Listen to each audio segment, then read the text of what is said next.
Hey, what's up guys, it's me Muffin Mellow back with another video, and in today's video I'm gonna create Black Panther skin in Fortnite. And yeah, let's get into the video guys. I also made some other superheroes like Miles and Spider-Gwen.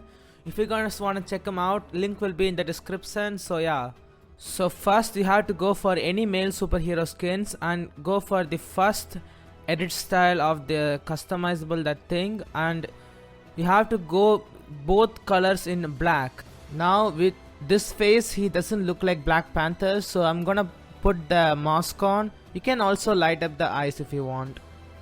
So now he looks much cooler, but the only problem is you cannot take off the icon in his center. You can go for something like silvery, and yeah, for now you guys cannot see the icon, but it's a glitch. I think you can go without it.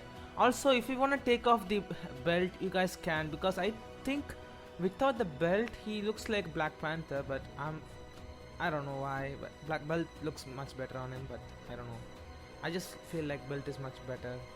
But anyways, that's it for today's video. Hopefully you guys enjoyed this video. Don't forget to like and subscribe. I'm trying to get 300 subscribers. For now, bye guys. Subscribe to join the It's delicious.